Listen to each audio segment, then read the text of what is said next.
Let's do it.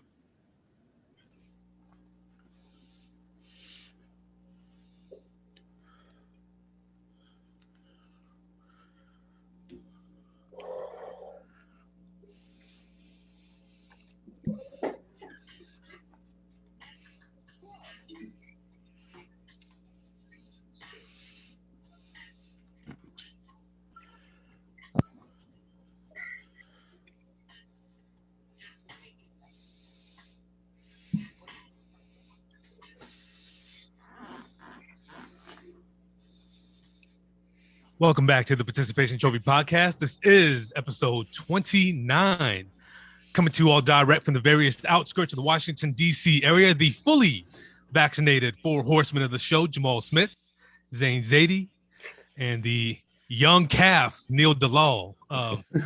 Hey, man, do my age jokes bother you, Neil? I mean, you can tell me if they do, bro. It won't matter anyway. He'll still say them anyway, so why even bother? I'm just saying, you know, you're allowed to clap back at me, you know, with any type of short jokes, whatever you got, man. Like, it's okay. In 20 years, you're gonna be wishing you're my age. So, okay. Hey, listen, I'm just trying to rile you up, man. You're gonna have your time to shine in open gym later on when we talk about these Wizards, right, Jamal? Yes, sir. Oh, I promise you we'll get into more basketball and sports a little bit later on. But first, we are going to take a journey behind the scenes of what it takes to actually make it in sports. That's right. We've got a special guest tonight. Go ahead and let's hit that drum roll real quick. He is the man behind Team Ascension, a sports and wellness training program for motivated young athletes here in the DMV. He has trained the likes of college and NFL athletes, and he happens to share the same name of a famous former NBA point guard. Y'all know who I'm talking about. Right. Well, we're not talking about him tonight. With us instead is a certified International Federation of Bodybuilding Men's Physique Pro, a personal trainer and sports performance specialist, the Kevin KJ Johnson. KJ, thanks for staying up late with us tonight, man. Welcome, brother. Hey, man, appreciate y'all having me, brother. No doubt. Hey, man. Hey, your deltoids look kind of swole, man. Was it shoulder day today? Dude, I'm on, man. Listen, I'm actually absolutely, man. Look, I'm like headed towards dad bod right now. Zane, I gotta get my shit together, man. If that's dad bod, well, I don't know what the hell this is. Right? Sign me up, man. I've been celebrating, bro, but I'm gonna get back to it, man. But yeah, I appreciate you guys having me on the stage. I mean, having me here, man. I'm stoked to be here, bro. Let's get to it, man. Let's go. Hey, listen, I know a lot of people locally know who you are, but for our listeners hearing about you for the first time, why don't you give us a little bit of a background? Tell us about the journey, how you got started into the training program, the connections you've been able to make. Let's hear the KJ story, man. Hey, man, it's a long one, but it's a story of faith, man. Story of redemption. It's a story of being fluid and ready for change, man. But I'm from Washington, D.C., Southeast Washington, D.C., man. For a long time I lived a dichotomy. I was a printer for the Washington Post for 17 years, and then I also sold drugs, man. And I ended up getting convicted of distribution of cocaine in 1996. I was sentenced to 8 years in the federal penitentiary. I didn't do that time, God bless. By the grace of God, and I'm doing like 2.5, man. And came home, man, and had to be faced with a situation as to what I was going to do. Was I going to do the same things, hope for a different result, or I was going to change? And I went through a lot, man, when I was locked up. My mother had to have brain surgery. Many days of watching my children having to be without me, man. It just motivated me to change, and I just wanted to be a part of the solution when I came home. So my sons were involved in sports. Every dad got a complaint, right? Man, they ain't doing this, they ain't doing that. You know what? Where I come from, if you're bringing a problem without the solution, it's just bitching, So there you go. I decided, man, when I was locked up, man, I was doing a lot of. Anybody that was locked up with you'll tell me. I tell you, I used to do 1,000 push-ups a day, man, and I facilitated an environment in the unit I was at where guys wanted to do what I was doing. They saw my physique. They wanted to be a part of what I was doing. It started to instill more discipline in the unit. And, I was actually, I was like inspired by one of the guards that told me, man, KJ, you're a leader in here, man. Everybody, they do what they doing the same things you doing. You doing the push-ups, they doing it. And then furthermore, I think it was a lack of confusion because everybody was tired, man. After doing 1,000 push-ups, everybody slept good. Wasn't no bunch of fights in there no more, So I decided, man, I was gonna become a personal trainer. I decided what I was gonna do, and man, trust me, bro. I just started with a dream and a prayer, man. I started off. My sons were my first guinea pigs, man. I started training on them, and like every father, didn't have not a clue what I was doing. And so I picked up this book on National Academy Association of Sports Medicine, National Association of Sports Medicine's NASM certification. Started reading the book, got certified, and I thought that when I got the certification, hey, everybody's gonna start coming to me. Didn't work like that, man. I had to grind. Nobody was giving me what I needed, and then you throw on top of that the fact that I was a convicted felon. So I was there was no plan B for me, man. Every time I tried to get a job, because of how the system set up, even though I was done with the past, the past wasn't done with me. So I had to continue to set my sights to what I was doing. And, man, I just got the certifications, became a certified sports performance specialist, started working with a couple guys. And like my mom says, once you get the first pick off the jar, the rest are easy. Got my first really marquee athlete in Deshaun Hand. Actually before Deshaun Hand, Ahmad Brooks from the San Francisco 49ers. Yeah. Met him. True story, bro. Got cut from the Bengals, which is like the asshole of the NFL. I don't mean no harm, but tell it like it is. Tell it like it is. Who they? But if you got cut from the Bengals back then, you really didn't have no hope. Yeah. Dude, he was out of the NFL as chances as hope would have it. Hey, Jamal, you from Woodbridge? The Chuck E. Cheese right there in Woodbridge, man. Yeah. That's where it happened. I met him. I was just being a good dad, man. He was driving. Good things happen at Chuck E. Cheese. I'm in there with my daughter, and he's in there with his kid, and he comes up to me. He goes, hey, man, you swole as shit, man. What the fuck you do, man? And I go, huh? I go, man, I'm a personal trainer. And he goes, shit, man, I need somebody like you, man, to help me get disciplined. I come home, and when I'm local, when you local, man, that's the one thing people don't get it. When you local and you're with your people that you grow up with, everybody ain't in your corner. Some people just along for the ride. So he had a lot of that pulling on him.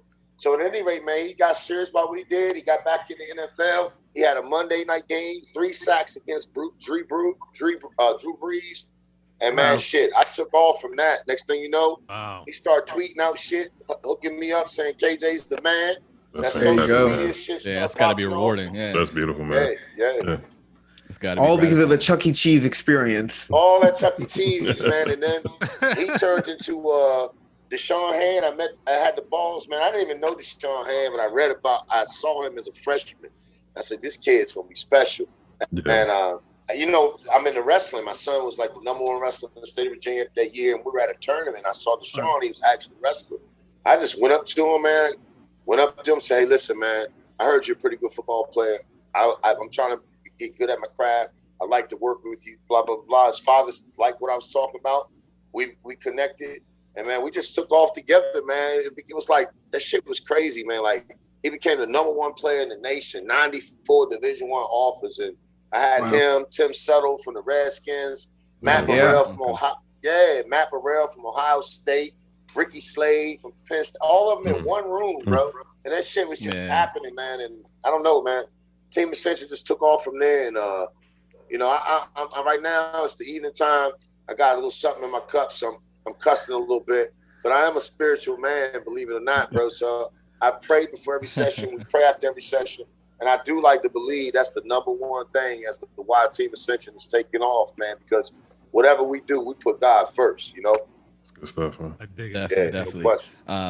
So I know you mentioned a lot of these names that you're working with, and obviously most of these are, you get playing some NFL players, some NFL prospects. You're talking about doing 1,000 push-ups, you know what I'm saying? But I know you work with a lot of kids. I watch your videos. You're constantly working with younger athletes, right? So I'm sure that's something that's come along maybe more recently. But how do you kind of, do a contrast and compare in terms of, like what are the signs of burnout in kids? Like, there's younger kids who haven't had much training, right? So when you're starting with them, they might need more rest and recovery. They might need less. I mean, I'm assuming they need more, but things that you look for in order not to overtrain your clients. I know you're into bodybuilding. Obviously, we talked about your accomplishments. So have you incorporated things you've learned into how hard you train with the younger athletes?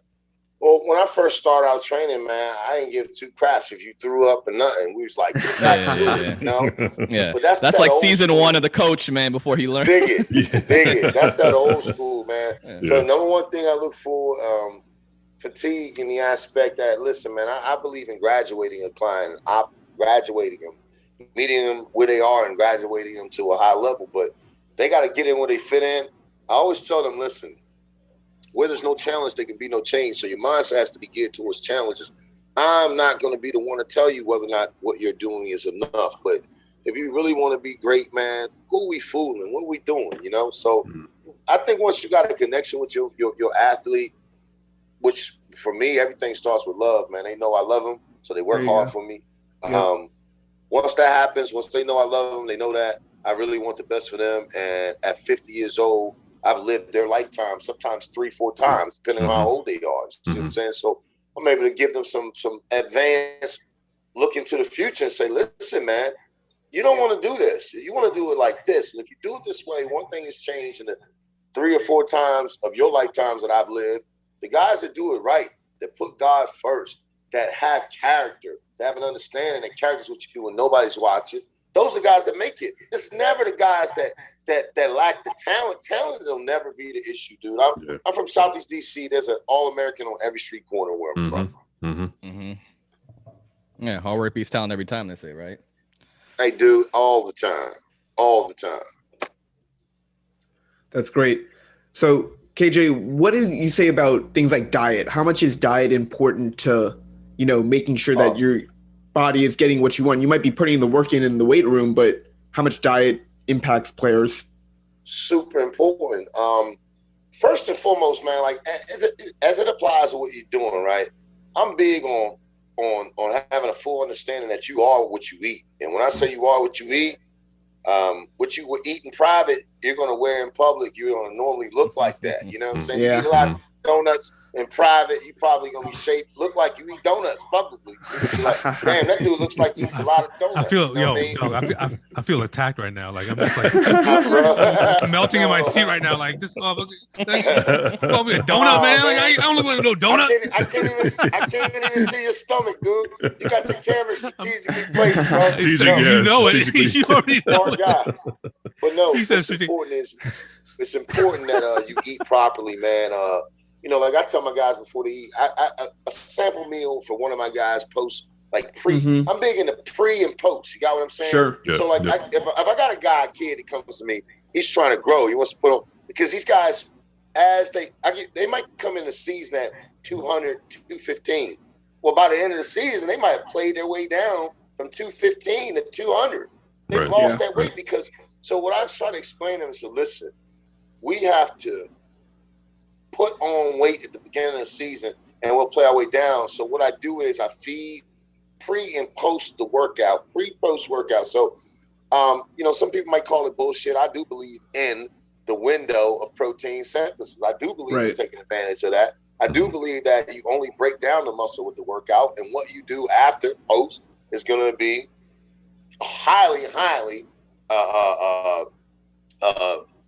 what is the most important thing. In other words, like after the workout, what you do afterwards is going to shape how that muscle grows, how that muscle is going to look, how it's going to respond. So you got to do you got to feed the body pre-workout and then feed it post-workout. And nutrition is super important. I got guys, like I always tell them, look, one of the best meals you can eat before game is pasta and chicken, man. Chicken breast. Yeah. I ain't talking about fried chicken. I'm talking about like grilled chicken breast, pasta. Yeah, man, because it's going to give you those carbs that provide long-term energy. Now I'm getting hungry. Yeah. Are you good with like supplements and stuff? Like, a lot of the pre-workout, absolutely. post-workout, I'm great with creatine, a lot of. Yeah. I get fucked up when I work out. Like I'm so sore. I'm sore for at least 36 hours. That's why you're a Every melting time. donut. And I will say I don't go as often as I should. Obviously, you go, you do. I'm bad. Let's just put it that way. And I feel embarrassed after all the shit you've been talking about. I feel like, damn, man, like I got some free weights just sitting like 10 feet away from me, right? I see you, Neil. Hey. My dog. But yeah, that's what bothers me the most is the post workout pain, the stress on the muscles, and so you hear different things. Different creatine's probably the most popular one that people talk about. Are you down with that kind of stuff? I ain't big on creatine, man. I'm not big on creatine. Well, listen, I'm big on creatine as it applies to my athletes when they're young. Mm-hmm. You know, like sorry, I'm like 14. After 14, and in college, the bottom line is they're not gonna make you take creatine in college, but they're gonna highly suggest you do, because it's gonna make you. It's gonna provide the ability to lift longer. Yeah. You're gonna be stronger if you live longer, right? Yeah. But for sure. creatine. I'm 50 years old. I don't take it no more, but after my athletes. Because I'm very, I say, man, long term, everything has to pay. You got to pay a toll. Your kidneys and stuff like that. Even too much protein. You know what I'm saying? So you gotta be mindful of that kind of stuff. That's the dilemma I'm facing with my heartburn medication, Nexium. Because I don't eat. I don't eat terrible, but a lot of acidic foods, and so. And I'm. How old are you, Abdullah? If you don't mind me asking. I'm turning 40 in October, so. Bro, I got heartburn. That was my 40th birthday present. I never had heartburn, and I'm telling you, it's been a constant companion for almost 10 years, bro. Yeah. Oh my. Yeah, but my point is that you take the medication for it, which gives you the short-term relief, but you get warned about the long-term consequences. I think for next year, for heartburn medication specifically, ironically, it is the muscle deterioration that it causes at an earlier age. So you have those days like me where you just rather suffer with the heartburn than exactly. Use of this medication might cause depression, nausea, suicide, calling your ex-girlfriend, one night stands, donut shaped body. Not to get off the topic, but Abdullah, man, one of the best go-tos, bro. Warm water, lemon juice, and baking soda. It's gonna be like a science project, though, bro. You better be ready. It's coming up. It's gonna be the acid in that base. I was gonna have my little 4-year-old prepared for me. Be a little science project for him, right? I'm talking about like if you want it instantaneous, but man. Yeah. That heartburn is something that comes along with 40 years old, bro. Yeah, man. Yeah. Love you, son.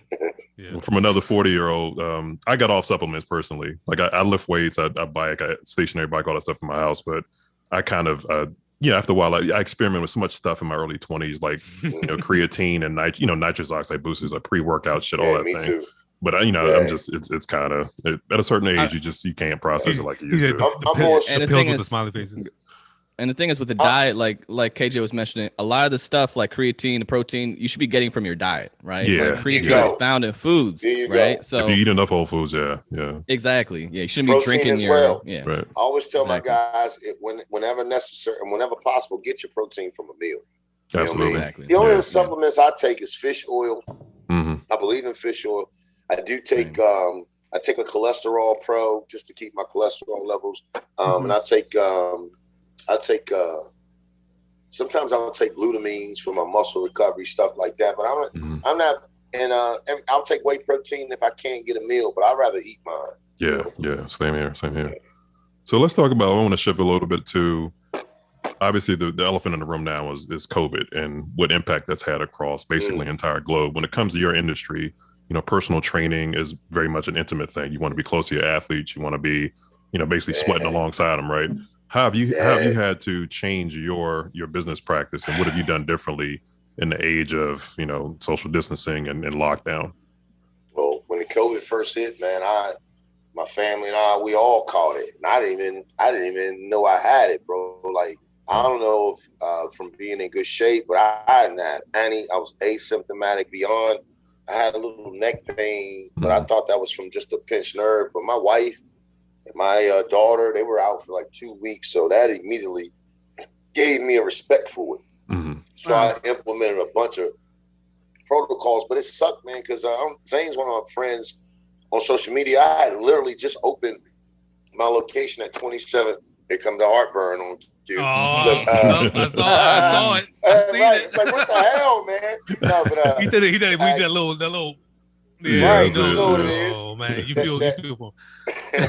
But I had just literally, man, did a grand opening, and like Jay-Z, man, it was like grand opening, grand closing. It was like we just opened, and 2 weeks later, dude, like the COVID was like, I'm sitting there watching, and I'm like, it ain't gonna get that bad. They're not gonna cancel this. They're not gonna cancel the NCAA's. They're gonna have a chance. When they got that serious, when they canceled the Final Four and all that stuff, like I just like, you know what? Yeah, it's affected me, but it's affected a lot of other people. I really just felt so bad for like the seniors and the guys that work so hard. And like, I'm a wrestling guy. Some of my wrestlers, man, they didn't get a chance to go for the. It was just a bad for everybody, but it affected me. It affected me in a way that it gave me more appreciation, man. If anything else, it gave me more appreciation because I didn't because I have a lot of online clients. It really boosted online. Okay. So you already doing something virtual before? Yeah, I was already doing. Yeah, so I was already ahead of that curve. Thank God. Nice. So I had that going, and but yeah, for months, it affected me, man, income wise, and just the intimacy of it, man. I'm a people person, bro. Like I'm more apt to hug you, bro. You know what I mean? So like. Yeah, it affected, and it sucks, man. I wish it'd hurry up and go the hell away, but you know, we don't know, man. I'm scared about COVID-20. I don't know what the hell's coming next, you know. Shit, that's real. I hope everybody in your family made a full recovery. Thankfully. Yeah, everybody did, man. Everybody did. Nobody had no lingering effects, but yeah, we did. Shoot, man. I couldn't believe it. Like I said, man, because it was like this. You don't even know how you call it. It's like this fighting this invisible opponent, bro. Like, it was horrible, man. Yeah. But yeah, I'm thankful that everybody recovered. Any of you guys have any? Nobody got it. Thankfully not. No, we had nothing in here either. My daughter caught it, but she was asymptomatic, and that was a few months ago. But other than that, it was. Yeah, I didn't have any symptoms at all, bro. None. That's good. Crazy. But it damn sure affected business, and it's still. I still know that I have some families that are reluctant to put their kids in an environment where they're going to be around anybody right now, and I got to respect that. You know? For sure. Yeah. So KJ, you were telling us about some of those offline clients that you have. You're communicating with them. You know, I'm sure through email, sending them videos, things like that. What kind of training packages and stuff are you putting together for those clients? Oh, well, I offer programs. Right now, it's so funny you said that. We're in the process of shooting.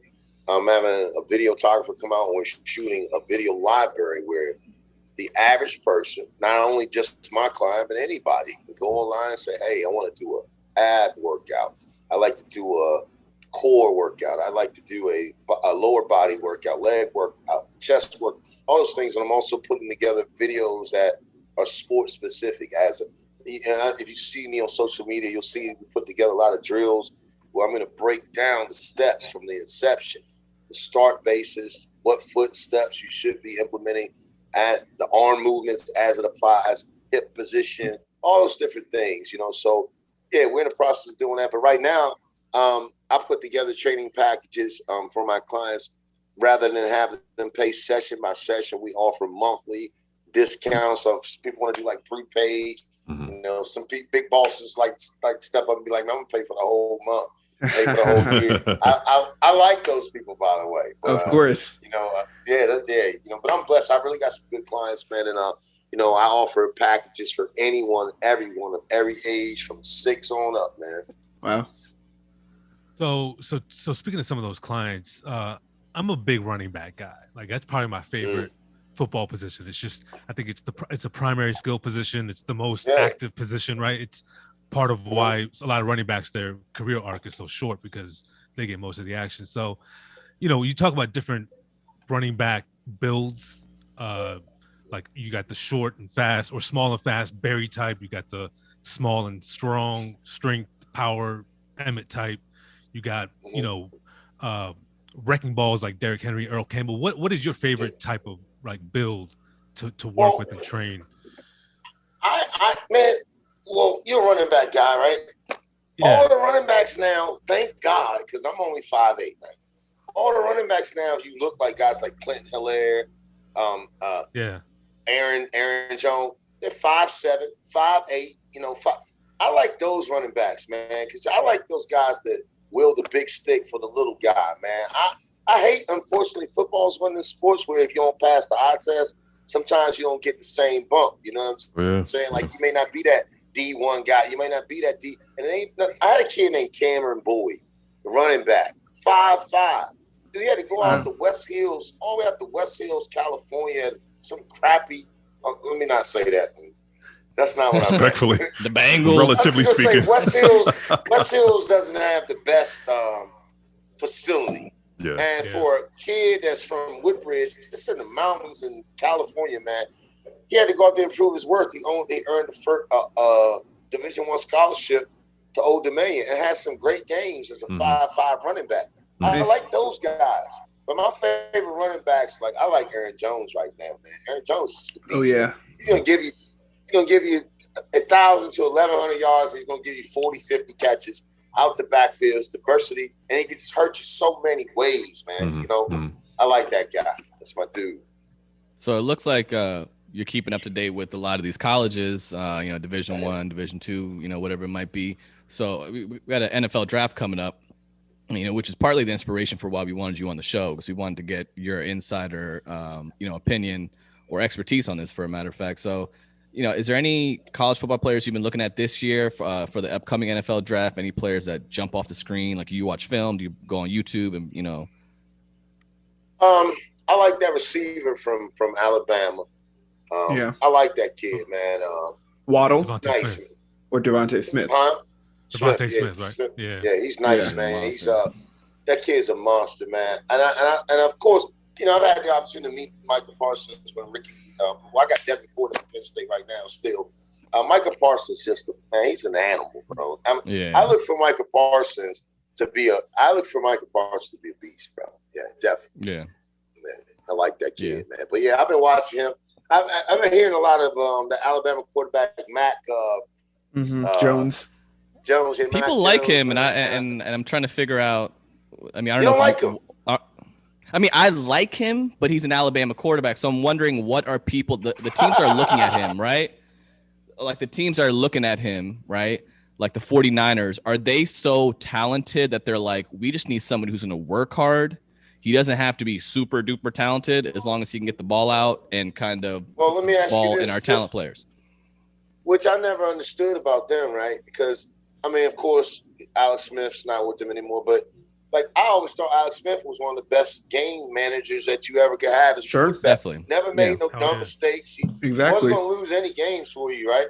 They had that quarterback in him, but they didn't like him. You know, now the guy they got now, what's his name? Jimmy Garoppolo, right? Yeah, Fitzpatrick's at Washington. Fan, right? Yeah, you're still talking about dude, 49ers. Hey, I'm about to say Fitzmagic's my boy. Oh, I like Fitzmagic. I like him. That's what I like to hear. Let me tell you what I'm not a Skins fan at all. I'm a Giants fan. You know this. But hey. You're here. You and Jamal can get a room together. When do we ever talk about the Giants on this podcast? I'm happy. We're gonna have you on every week during Jamal. Hey, brother, my house, mi casa, su casa, bro. Hey, Mark, my man. I'm in. But no. Real talk. I like Michael Parsons in the draft right now. He's a guy I really have been watching because I had an opportunity to watch him close. But yeah, the Alabama, Mac Jones, and Devontae Smith, those guys are the guys I'm watching. I think they're gonna be big. Okay. For sure. Nice. So KJ, when you getting your clients in, let's say it's this pre-lockdown, you got some you amped up, you got your heartburn is laying low for the moment. Yeah. What kind of music you throwing on in the gym, or out in the field to get hyped up? Who are you listening to? What's on your playlist? Well, man, like it's crazy, right? Because I got a lot of kids, and even though, man, like right now, when I let my hair down, like adult moments with adults. Yeah, I'm KJ, totally different from who I am when I'm training. Sure. And I'm aware that when you too much is given, much is required, that when you're in a position of leadership, that kids will forge opinions based on what you do more than what you say. So when I'm here, I always make sure that I provide a clean environment. Man, we pray for every session, we pray after every session. So I'm careful to not have any like profanity laced music when I'm training the kids. And I ain't really big on music that, me personally, like I started off with rap when rap was about, hey man, I could get all the girls, I got the best clothes, this is where I'm from. Yep. I ain't big on those music because I got 2 daughters, man. I ain't big on music that's I got you.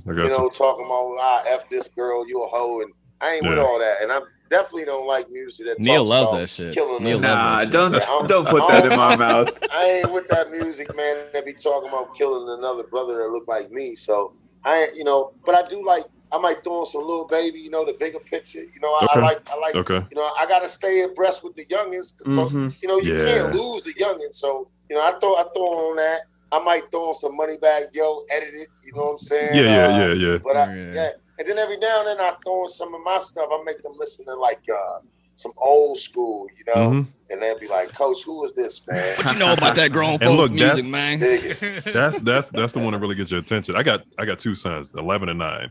And sometimes I dabble and I listen to what they listen to. We keep it clean in the house, obviously clean in the car.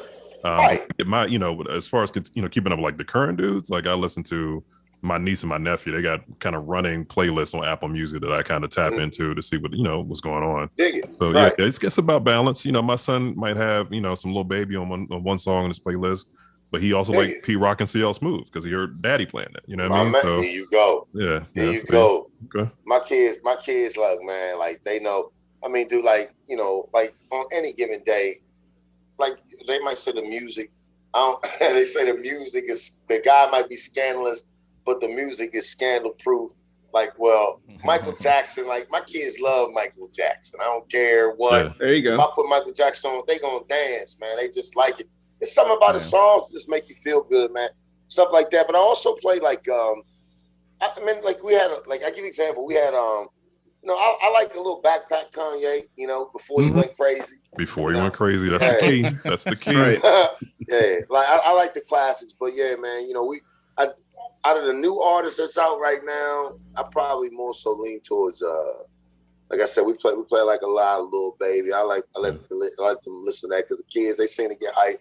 They want to, whatever's gonna get them popping and working out. I'm with it. Yeah. But I make sure that I use the edit, so none of the whatever they talking about, they ain't getting out there like that. But sure, man, sure. Yeah. But as for me, bro, like me myself, when I'm working out, man, shoot, I might be listening to everything from Ambrosia to goddamn, I don't know, bro. My music, Coldplay. I'm a big Coldplay fan. Okay. Oh, word. There you go. Okay. Hell yeah. And I make them listen to Coldplay too, man. And they like it. I make them listen to Coldplay. Yeah, sure.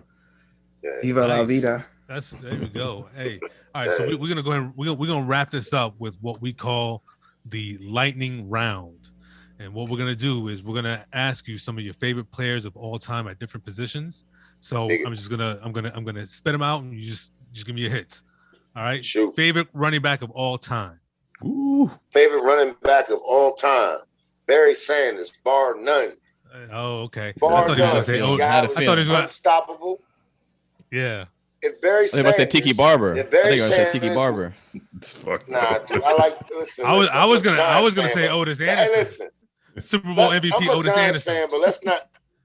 I'm a Giants fan, but let's not get crazy. You know who the greatest Barry's was. a goat, man. Have you seen him play? You never seen it. Just think of Barry Sanders with Dallas's line. Oh, yeah. Emmitt Smith, you wouldn't even never heard about him, man. And Barry Sanders retired. Barry Sanders retired, man. But I think after Barry Sanders retired. He was 30. It took Emmitt Smith, what, 6-7 seasons? Mm-hmm. Still passing? Mhm. Yeah. Dude, Yeah. Barry Sanders, bar none. Best There running you back. go. So you've trained quite a few defensive linemen in your lifetime. Who's your favorite pass rusher of all time? My favorite pass rusher of all time? Mm-hmm. Of all time? All time. Man, LT? dude, I like Lawrence Taylor. Lawrence Taylor. Yeah. Of course. The greatest. The GOAT. LT. I like the coked up LT. Pre-rehab LT. LT that was out there. You know what I'm saying? The stories LT they would was tell out there, about bro. LT about- was How About- terrifying he was. about coked up LT, like they found him passed out on the floor somewhere. They fucking throw Yeah. water on him. He'd get up and get like 5 sacks that day, like shit like Oh that. my God. Freak that's athlete, insane. man. Just Yeah. different planet athlete. That's my straight guy, up. man. That's my guy, bro. I love that guy. Okay, so who is your favorite player of As all a matter time of fact- that I named my daughter Taylor. How about that? Oh, there you go. Wow. did you? Okay. Better than No naming her bullshit. Lawrence. My but daughter's yeah. middle name is Taylor. Nice. Man, right. Yeah, Could've been better, right? You gotta get her the LT earrings now. You better get her those Yeah, LT yeah, earrings. the big Yeah. dangly joint. Yeah, as long as you don't name We don't anybody after do Daniel that- Jones. We don't do we're that good, man. Bama. Nah, we don't do that Bama shit around here. None of the drop earrings, man. All right, we got two more. Favorite player of all time that didn't make it big. Somebody obscure, I guess. Yeah. Not Pro- obscure, but you know what I'm Pro saying. or college? Yeah. Either one. Pro or Either college? one. Either Or one. just either somebody one. from off I'm the gonna block. go local. Just somebody from I'm off the gonna go block. local, man. Yeah. Yeah. I'm gonna go local. I'm gonna go with Ricky Slade, man. Ricky Slade, hands down, my favorite player. Still one of my favorite guys. For some reason or not, decided he didn't want to play football or not. As long as he's at peace, I'm cool with it. But to me, Absolutely. my favorite player of all time that didn't go big, and I thought he would have been a Heisman Trophy Wow. finalist at least, but I definitely thought he was going to have a storied career in the NFL. He's also a learning tool for my kids to let them see that, hey man, sometimes people don't want what other people want for them. Yeah. And that's perfectly fine. Yeah. We live in a world, bro, that like tries to paint you in a box. When you're done with football, the only thing I pray for is that you walk off under your own terms. That you walk off when you're done with the game, not when the game's done with you. So, am I as a fan, I feel robbed because I think the best of Ricky Slade we didn't get a chance to see. But as a man who loves Ricky Slade, I'm happy for him because he seems like he's happy, and that's all that matters, For sure. Last one. That's my favorite guy that didn't make it local. You know what I'm saying? Yeah. Absolutely. Shout out to Ricky Slade. My Player dog. you would It's his most like birthday, to by train- the way. Happy Oh. birthday, Ricky Happy birthday. Slade. Yeah, Wow. we gotta get him It's his Man, what a birthday. coincidence. Oh throwing in man, for the I got- shout. Wish Yeah. my I dog should have a this. happy birthday, man. Happy Yeah. birthday, Ricky Slade. Yeah, Oh, how ironic is that?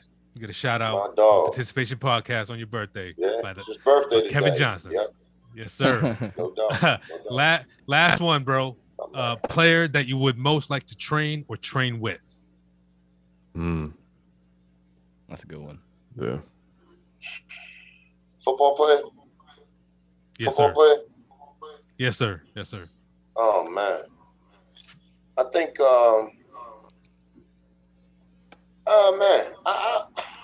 That's a crazy question. Because I'm training with the people. I guess. I mean, dude, I'm not really enamored with these. I'm not star-studded. You dig what I'm saying? Like, I don't know. Sure. I think probably because of work ethic, from what I see, work ethic probably have to be like some guy. Honestly, man, this is be weird. Alvin, I how about train Alvin Antonio Kamara? Brown. Antonio Brown? Okay. Antonio Brown. Okay. Wow, Kamara's okay. a beast. You know why I like to train Antonio Brown? Because I believe that people are some of the people they surround themselves with. I think I like to try to affect that dude, man, because he's talented as hell and he works his ass off. That's not his problem. It's just, but I like to train Antonio Brown. If I had to work with any, because anybody who's ever worked, has been on this team, I ended up training a guy named Greg Gilmore, who played for the Pittsburgh Steelers for a while, and he had a cup of coffee with them. And they say, man, Antonio Brown is one of the hardest workers in the room. That ain't the case. He don't slack off from practice. So hey, man, I like to work. I like guys like that, and I also like guys, man. I like guys that because I had a second act. I like guys, man, who fucked up, or screwed up, and I like those guys. Those are my guys I really cheer for, because I like the guy that when everybody's trying to bury you, man, I'm trying to dig my shovel to help you get out of there, man. I love that. I like that. I love that. Yeah. I love that. That's awesome stuff, man. Listen, I'm a firm believer that when your efforts come from a spiritual place, like you mentioned, it has for you, that in itself means that you're being selfless and you're dedicating your life and your talents to others. Yeah. Doing that on any scale, be it sports or something else, is always special. So listen, this was awesome. Before we cut you loose, I'm gonna give you a chance to throw out your information to our listeners, where they can find you on the interwebs, on social media, email, instant messenger, MySpace. What you got? Man. Hey, I'm out there, man. Team Ascension, IFBB Pro, but it's Team _Ascension _IFBB Pro on Instagram. I'm also on Facebook under Coach Kevin KJ Johnson. I'm on Twitter at capital TA, and this is spell Ascension at capital T Ascension. So I'm out there, man. You can find me. You can just Google Coach. You can just Google Team Ascension. We got a verified page, a Google verified page. Got a bunch of 5-star reviews on there. We're blessed, man. And I'm just thankful for the opportunity to be on here, man. And I want to thank the whole Fredericksburg, Woodbridge, Stafford community that supports me, man. And I don't know, man. Sometimes I got to pinch myself because it's a blessing to be on here with some guys like you guys that to have me on your show, man. It just means a lot, because I know where I come from, and I ain't never gonna forget that.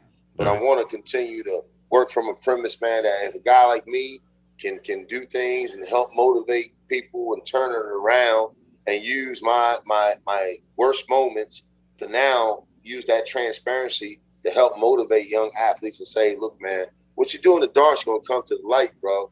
Shine your own light on your situation. And that's what my situation is now, man. I'm just so blessed, man. I thank you guys for letting me be a part of this, man. Real talk. Yeah, definitely. Appreciate you, bro. Learned a lot, man. Appreciate you. Yeah. Loved it. It was great. Appreciate your time, and we hope to share your experiences on the show once again in the near future. So thank you again, Kevin Johnson. Appreciate you, brother. Yes, sir. God bless you, man. Thank you. All right. Yep. Yes, sir. Have a good one. All right. God bless, brother. All right. That was some good shit. Man's got me out here wanting to start meal planning right now after the show. Next Monday. Exactly. Toss some dry ass freezer burn baked chicken. Not today. And some soggy ass green beans. You can never make a pre-planned like healthy meal look good, like no matter what. Just can't. Nah. It looks like anyway. All dry and shit. Yeah. But hey, Kevin Johnson, that was some good shit. We're gonna switch some gears real quick, because speaking of meal planning, something must have gotten into the Wizards diet this past week and a half. The boys have been hot. Let's talk about it in an open gym.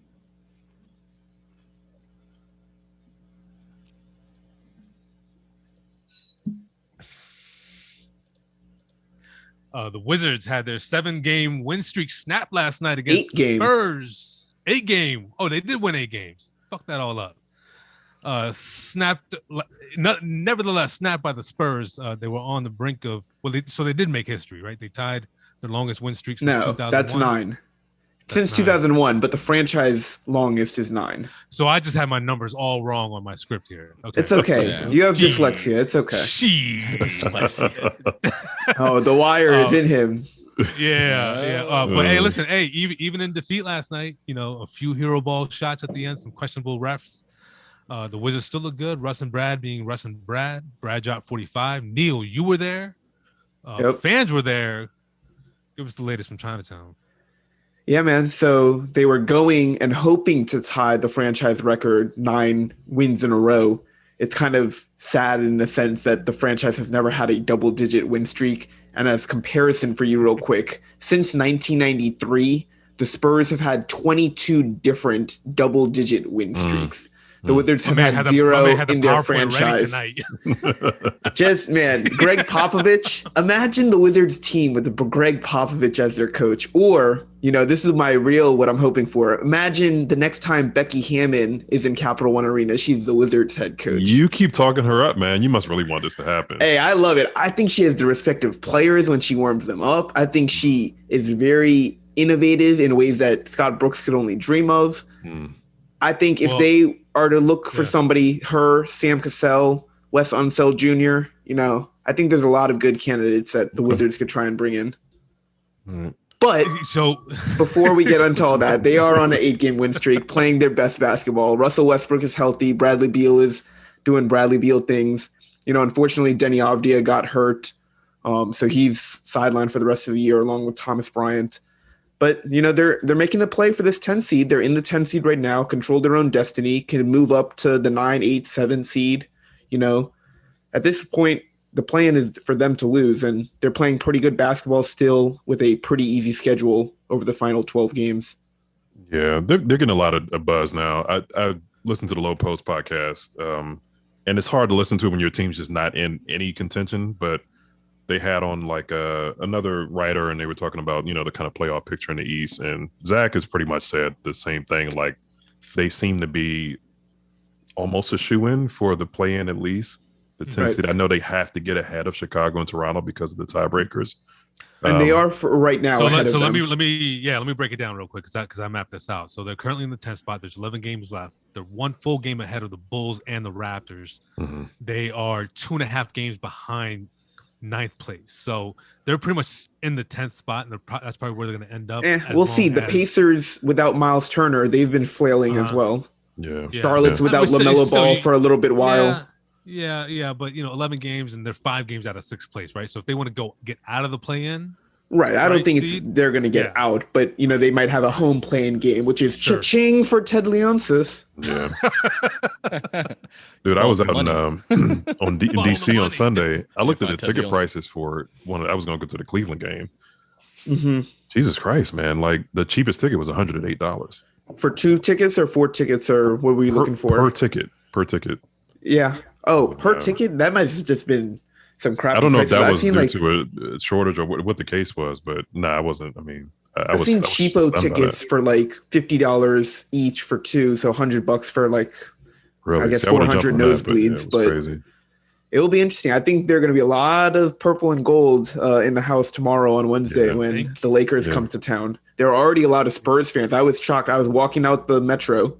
Because at this point, I'm smart. I'm like, okay, let me get home and then take all of these Zoom player calls when they take an hour to get ready. But there were so many Spurs fans, Duncan jerseys, Tony Parker jerseys, Manu Ginobili fans. They were out and about in DC on Monday, and they got to see a win. I was like, there were so many people clapping when DeMar DeRozan's hitting these shots. I'm like, man, big DeMar DeRozan fans, huh? So, Neil, can you talk a little bit about, the rotation still confused a lot of people. Anthony Gill had probably the biggest game of his career in the first half of the game.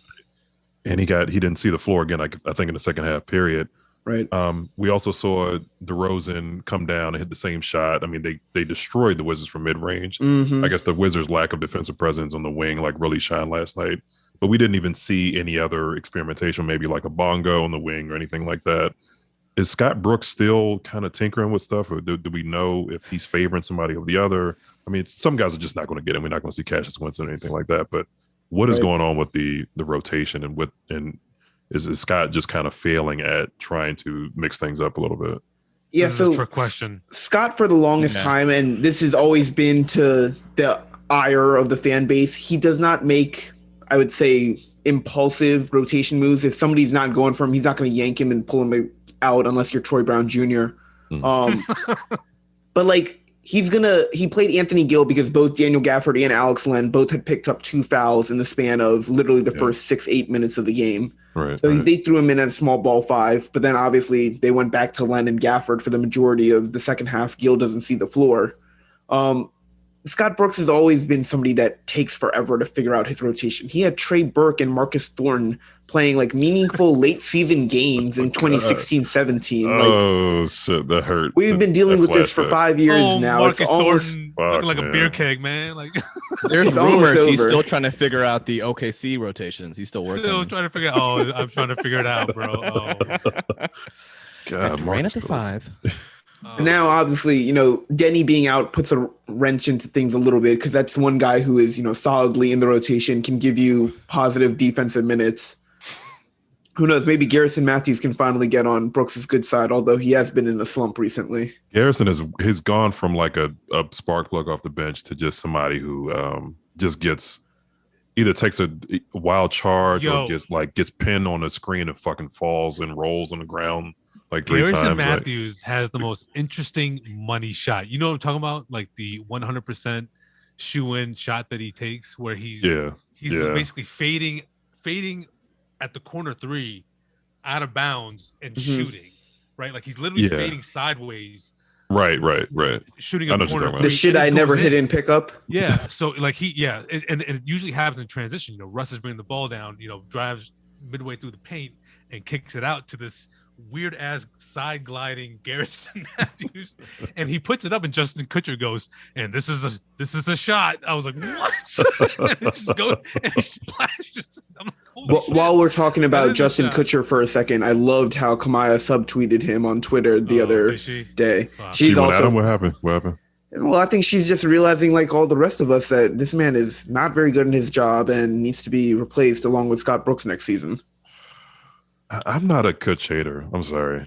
Drew Gooden, on the other hand, is a little different. Well, I think the whole team can get scrapped. Like at this point, how did you get from Take 2-3 years and the ago? announcers out? God damn. I'm gonna need you to pack up your people. From 2-3 years ago, you had Buck and Phil, who literally made some depressing Wizards basketball somewhat, livable. But I'll tell you why Jamal doesn't. I tell you why Jamal still likes Justin Kutcher. Oh shit! Go ahead. His conservative rabbit hole hasn't gotten him to Justin Kutcher's likes on Twitter. No, I don't want to know. I guess you said it all right there. So. This got unveiled right after his Ben Simmons take. That's when the Twitter fiends went digging.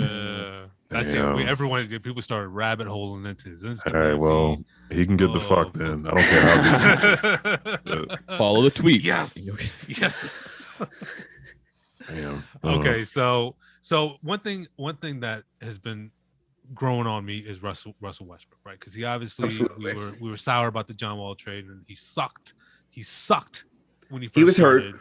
He was hurt. We get it. Now, I mean, he's back to being like 2015, 2014 Russ, right? Like the triple doubles. I wouldn't go that far, but not the MVP. He's been in a slight offensive slump the last couple of games. He has. But other than that, he just impacts the game in so many different ways beyond his scoring. That's the key. And that's definitely, I certainly was one of probably the doubters who thought, okay, Westbrook's not, that good.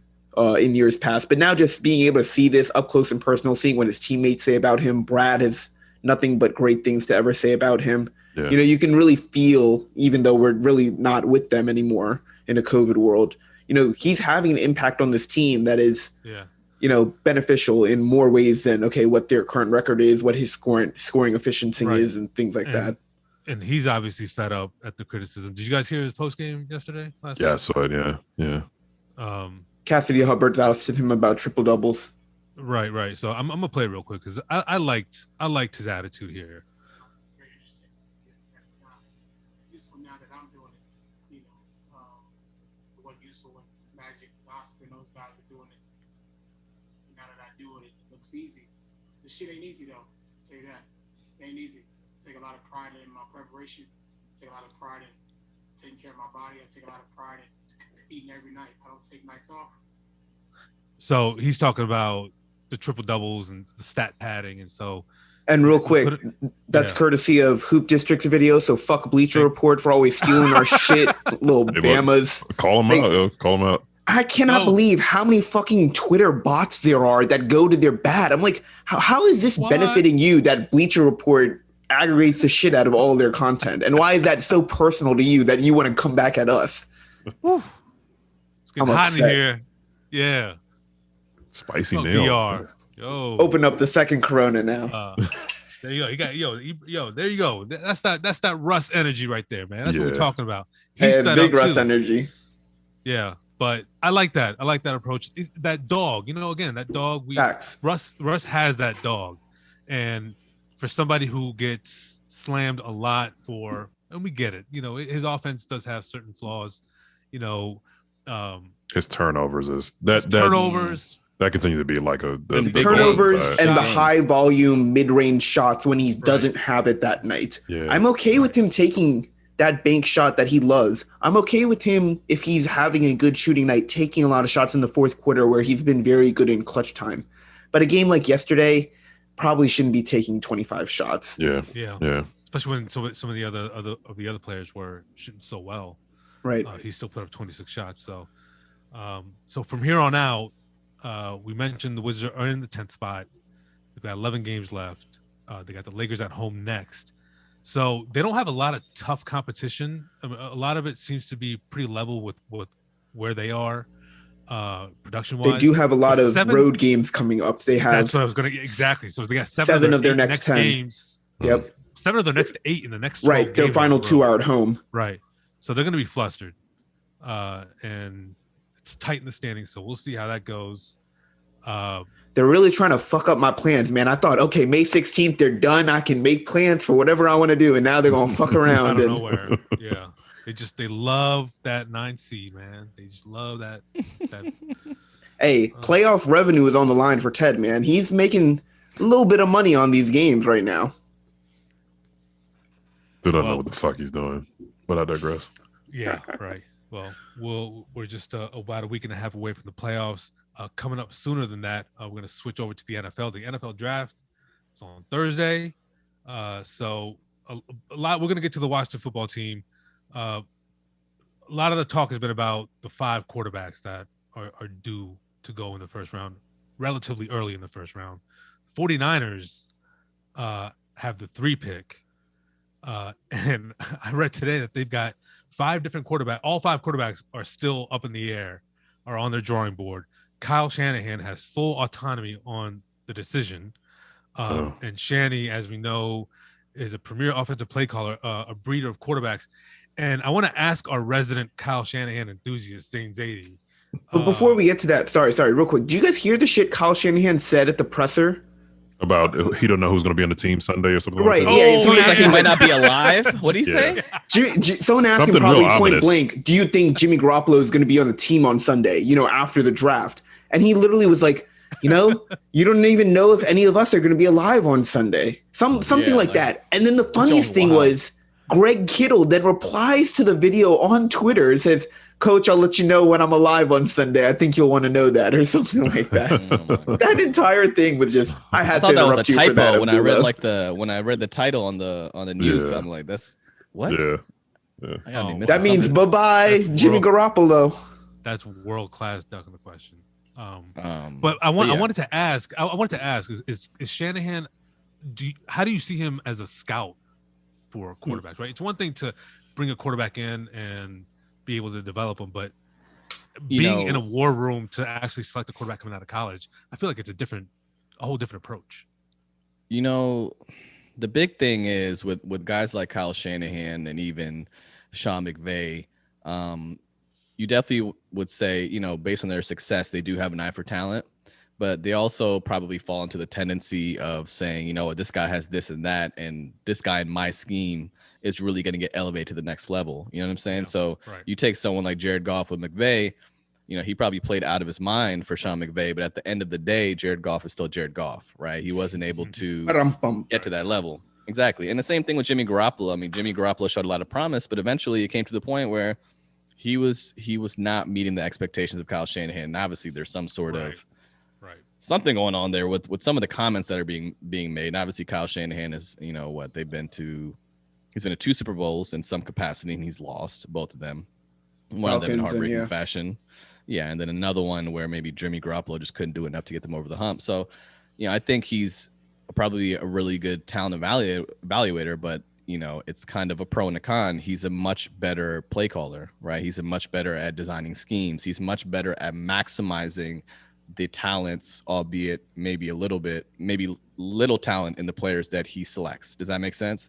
So he's able to maximize that, but maybe, you know, maybe he could also have an eye for players that are able to actually develop and, you know, show some of those skills and kind of elevate their games, which hasn't happened, right? In the quarterbacks I'm wondering about Shanahan, because when you think about him in Atlanta, right? Like he had playmakers in Atlanta, right? Like he had Jones, and they're about to get another one named Kyle Pitts, right? So I'm wondering, is there some sort of weakness in Shanahan's game plan when he doesn't have like good playmakers making these plays for him?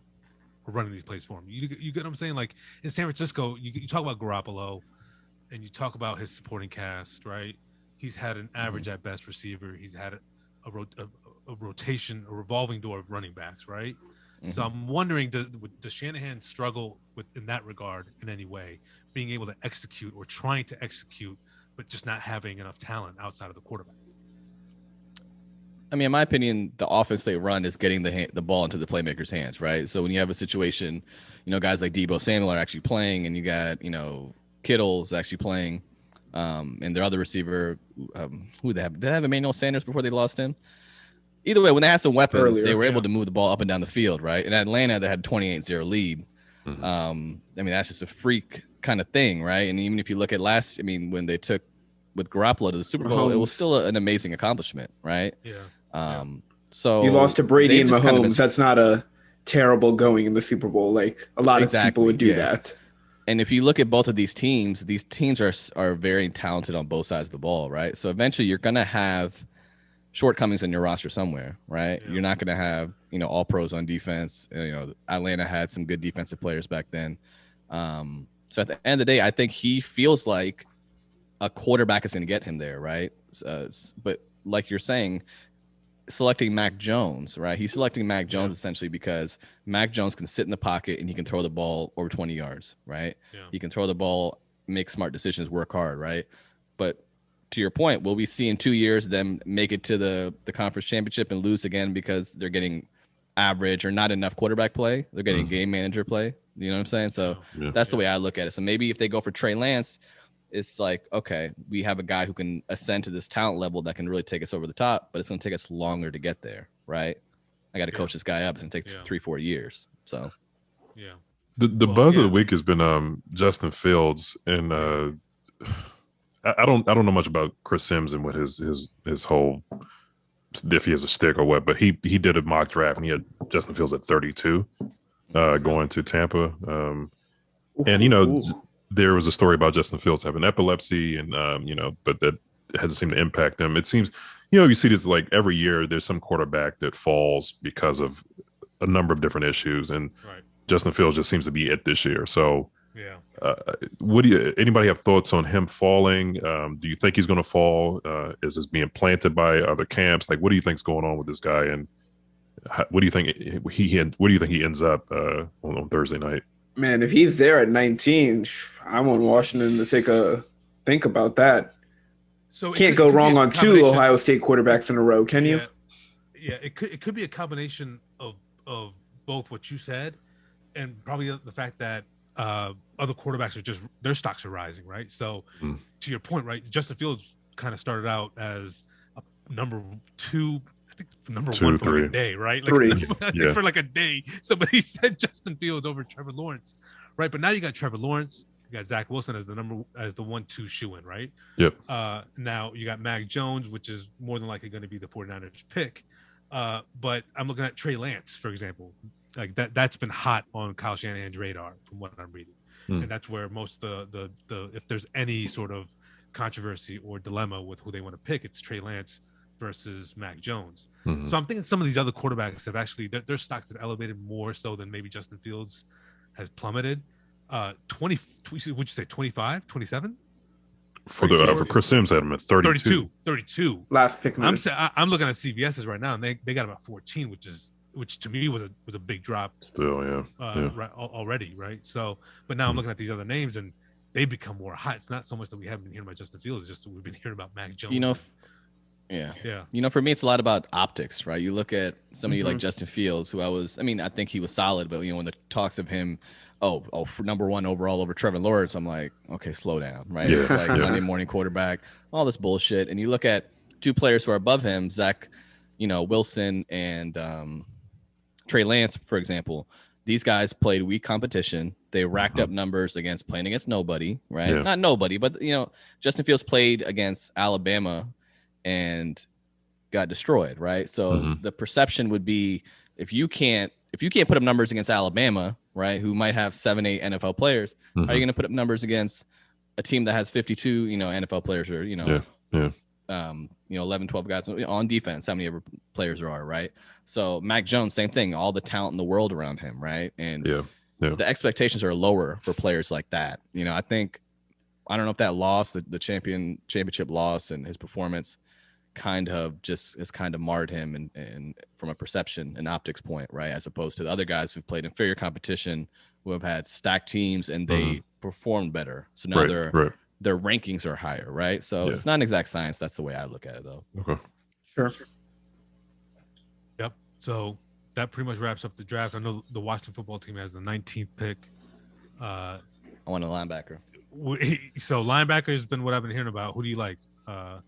We got Owusu, out of Notre Dame. I like Owusu. I don't think Micah Parsons is going to drop there. I'm not sure if he's a fit, but he's a monster, right? So anybody that just has some range and some strength that can plug the holes. I just want them to have a good linebacker. They haven't had one since London Fletcher. Since London Fletcher, right? And he masked a lot of our deficiencies on our defense. So you got to go to pass rush now. I'm saying somebody in the middle will be great. Exactly. And Ron, I trust. The linebacker position just serves so much more than just vision and actual playmaking. Like it's like a leadership role in the defense. Right? It's a quarterback on the field. It's a quarterback on the field. It's a quarterback on the field, and so like you said, the D line is developing. It's probably borderline great. Borderline one of the best in the NFL. Yeah, right. So I didn't want to say too much. I know. Yeah, there you go. Right. I didn't want to say too much. Well, you know what it is people coming out 4 or 5 wide all the time, right? They're not coming out in tight formations. You need linebackers who can cover a slot receiver, right? Exactly. That's just they haven't had a linebacker that can go sideline to sideline. Yeah. Zach Brown maybe, but he had issues, and they let him go. But yeah, go ahead. Yeah, no, that's it. That's good. The draft again on Thursday night. Where's it at this year? Isn't it outdoors somewhere or something? Or no? No. Texas Roadhouse. Texas Roadhouse. Yeah. It doesn't even say on here. Cleveland, Ohio. Yeah. Cleveland? Is it? Cleveland. It's gross. This is for you. Okay. There you have it. Hey, we're gonna switch it over to the UFC, man. Hey, listen. The UFC did not disappoint after all that shit we was talking last week. It had some wild shit go on. Yeah. We got snap legs. Ooh, it was painful. Doug Rose and Usman and Masvidal. Hey, Zane, take it away, man. What'd you see? What'd you like? Man, so this card was pretty crazy. Obviously, off the top, we talked about a couple weeks ago. We had 3 title fights, right? So we had 3 fights that were like 5-round co-main events, or 2 co-mains in a title bout. Stack card. From the beginning of the main event card, you had Anthony Smith against Jimmy Crute, and this will kind of set the stage for kind of what the night was going to be about. I mean, off the top, this Jimmy Crute basically gets hit around like the knee area, and he gets like some sort of drop leg where like the nerves stop communicating to the point where he couldn't even stand up. Right off the top, he fell on the floor, and he got back down, came up for a takedown. So you're just like, is he hurt? Is he not hurt? How's he putting weight on his legs? Then the round ends, and you're like, okay, can he walk? Right, because he goes for the takedown, he gets the guy on the floor for the rest of the round, so you don't see him walking, and then he's limping back to his corner. And you're just like, oh, shit, it's got to be over, right? And he sits down, and they're still giving him advice in the corner. You're like, there's no freaking way he's going to fight. He can barely walk. And you're just waiting. And then at the end, one of the refs or one of the guys who basically, like the medical staff, basically was like watching him stand up, and the dude stood up and was ready to fight, and then he started hyping himself up like, oh yeah, let's go, and then he basically stumbled and almost fell on himself trying to prove a point, right? Like, let's go, and then he fell on the floor, and the medic guy was like, it's over, over. You're done. Wow. He was super upset. He couldn't walk, couldn't put weight on his leg. Yeah. So at that point, that wasn't even the worst leg injury of the night. That was, yeah. So then the next fight, you got Uriah Hall against Chris Weidman. And literally, the parallels here are crazy because Chris Weidman, he fought Anderson Silva years back, right? And I remember I was at a club, like a lounge, watching it on the big screen. And Anderson Silva went for a kick. And it landed on Chris Weidman's leg and it shattered his leg. You saw it, like his foot. Yeah. It shattered his foot, ankle, leg area. You saw it just bounce and flop. Right? Dude, that shit is bad in any other sport, but it's especially bad in MMA because there's nothing on the body. That's all I see. It's just leg. It's just leg. Yeah. And it's the same thing with the Jimmy Crute when he had the drop legs from the earlier fight. You saw his ankle just bend sideways, like a foot bend sideways because he couldn't put the weight on it.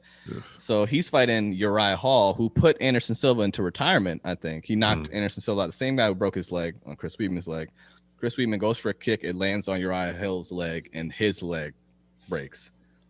His leg breaks. Compound fracture. Snap. Yeah, compound fracture. You see it snap. You can see it just break into two. Boy.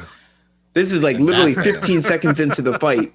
Like he goes for one kick at his opponent's like thigh area, knee area. Oof. And then it just breaks. I saw his Instagram post. He showed X-rays on Instagram and the before and after and the screws and long caption thanking the doctors and everything. Like that shit is just.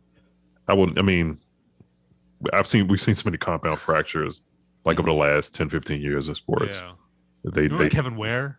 Right. That was the worst injury I've seen in my life. The worst sports injury I've ever seen. That was the first one that we saw, right? Like that was right before the bench reaction was Is that when his foot slipped? When he No, this is in the NCAA tournament. The bone came out of the skin. I've never seen anything like that. He landed off a jump. Yeah, but Paul George, the Silva injury. I mean, all these ones would they look unnatural. That's tough. It's tough. It's crazy. I mean, back to back, and you're watching this card. You're like, damn, like this is not exciting, but it's like a moment, right? Where you text your boy like, oh my god, you see that shit, right? Yeah. And it's like, do I want this for the rest of the night, or do I want like a fight? You know what I'm saying? Like, do I want to see something actually happen? The next fight, Shevchenko, who's a monster, she just destroys Andrade. Like it was domination for like. You ever see those fights where just like every 3 seconds, someone's just taking someone down, press try to get up, they take them down again, they're just wailing on them. That fight was domination. At that point, I was a title fight. I had 2 fights left, and then the fight that this was another early victory. It was Rose Namajunas, Thug Rose against Weili Zhang. A minute 18 seconds in, she catches her with a foot. She was clean. Face. Clean. Super clean. Super duper clean. And boom, she's out. She gets wailed on at the end. The referee calls it off. And she didn't like that. She thought it was an early call, I guess. She didn't, but she was getting obliterated. I mean, she was getting hammer fist to the face. I mean, it's what it is. It's like you trained this whole time. Right. You don't want it to be over and deprived that quickly. Yeah. You want to get right. Like, I would have been fine if she got knocked her ass out for another 5 more seconds. But yeah, she was in a bad predicament. Of course. She was in a real bad predicament. She was about to go unconscious, I felt like. And this was a moment, honestly, for me. Like, I've barely been following Rose Namajunas, but like, she's like, I don't want to say adorable. I don't want to patronize her. Damn, she's cute as shit, man. But anyways, like, she got like a little accent, right? And like before the fight, that when they cut to the fighters on each side and Bruce Buffer's introducing them, and fighting in the right corner, right? And then Rose is she's hyping herself up, and you can see her mouthing, "I'm the best, I'm the best, I'm the best, I'm the best." You just get fucking chills up your spine. And then at the end, when she wanted the interview with Joe Rogan, like Joe Rogan was crying, and she was crying. Like they put the belt on her waist, and she was visibly shaking. Like her hands were just shaking, and she was crying. Like that's the shit. That's like why we watch. You know what I'm saying? That's why we watch these fights. So at this point, the card's like, oh shit, we saw a great, even though it was a round 1, it was an epic moment. And then we got the fight we all came for, Usman Masvidal. I was rooting for Usman. I don't know about you guys. This is a grudge match, and first round was pretty close. I had Usman taking it, and then the second round, Usman just lands this feint 1-2 You see the Boy. sweat flying off Masvidal's That face. motherfucker looked like Stephen Hawking in a chair when he was like He his went like body this. like His hit his head shoulder. was like, yeah, his head went like this on his Yes. shoulder. That's like And one then of he the started most hammer fisting him. photogenic knockouts. Oh, it was beautiful. It was beautiful. It was insane, and he doesn't get knocked out like that. That's why it was rewarding Yeah. for if you were rooting for Usman, because Masvidal does not get. He's got a crazy chin. Mm. And What- he can what- fight. What meme or saying him? I think he got knocked the fuck out. It's Friday. Friday. man. You haven't seen Friday? I hope you've Yeah, seen Friday. I just couldn't place it, but oh man. That was Um, that was pretty nasty. So what's next for Masvidal? I mean, when you get knocked out like that, I feel like shit. Like, how do you bounce back from that, man? Like, Oh, it's do. you know what I did appreciate They do, his though. interview after that was like he's got my Yeah. number. For a guy who talks shit, doesn't you know ever see those He athletes? was talking you know, shit in Eric- the first round. Of course, like those athletes that never give anything up. Like even if they Never, lost, like yeah. oh, like he beat me at my worst and blah blah blah. Like he was just like, you know what, he's got my number. It was a beautiful KO. He's like, I can't say shit. He's like, all respect to him. But yeah, he's got like 15, 16 losses. Like to go out this way, you know, there's not much else you can Yeah. do. You know, Yeah. but what this does do is that we get. I don't know about y'all, but I can't stand this motherfucker. Colby Covington is gonna get a Oh, shot. yeah, at he's a- Usman again. Yeah, He's the guy that Masvidal knocked the Oh, fuck I need out, or that. I no? need Jamal, that. you know who Yeah. Colby Covington is? Yeah. I feel like I should know, but Let me give you. All of them are one these MAGA sentence. craps. He was on Oh, Candace, what's her name? Candace Owens. Owens. Candace Owens. Did he show. already take an L? Somebody. was Usman like- broke his jaw. Oh, Okay. he killed him. Right. Who Broke did his jaw Mas- in the last fight? Who did What's the common Masvidal knock denominator out? here? Don't openly. If you're openly MAGA, your chin is going Oh to. yeah. I'm He's pretty sure super there mad. aren't a lot of them Folded. MAGA. Like is Masvidal is also Masvidal's MAGA. MAGA, yeah. He is Covington's too, but I don't MAGA. understand that. It kind of Isn't goes along. I mean, Usman that's MAGA? like Dana White's thing, also, right? Like, Yeah, is it- Dana White is MAGA. But he's a kinda falling in businessman, line. right? he is, but I thought he was. You Mark know, Cuban I'm is a gonna be real with you. businessman who I is get, on the screen on TNT right now. He's not a fucking MAGA idiot. I get No, Dana the White NBA and is Joe different, Rogan though. confused sometimes, but I think Dana White is So do I. not super open MAGA, Trumper. but he's Trump adjucent. He's Trump. He's He- pretty no, open. he- Didn't he He's campaign open. and Okay. stuff? Okay, all right. Oh. But Yeah, see, I and think he's- I think some of these guys aren't Trumpers from a political perspective. business right? for it's- Dana it's White. From a business, tax it's perspective. It's They a do it for their celebrity. brand? It's a celebrity MAGA. Okay. You know, like, the What does difference is- celebrity MAGA mean? The difference is with Neil, like Neil, what you're saying with Mark Cuban, right? Like politics has firmly become entrenched. Social justice Mhm. with Sure. basketball, No, right? Absolutely. And Mark Cuban's not saying that's why he cares. I think he genuinely cares about people, right? From what we know.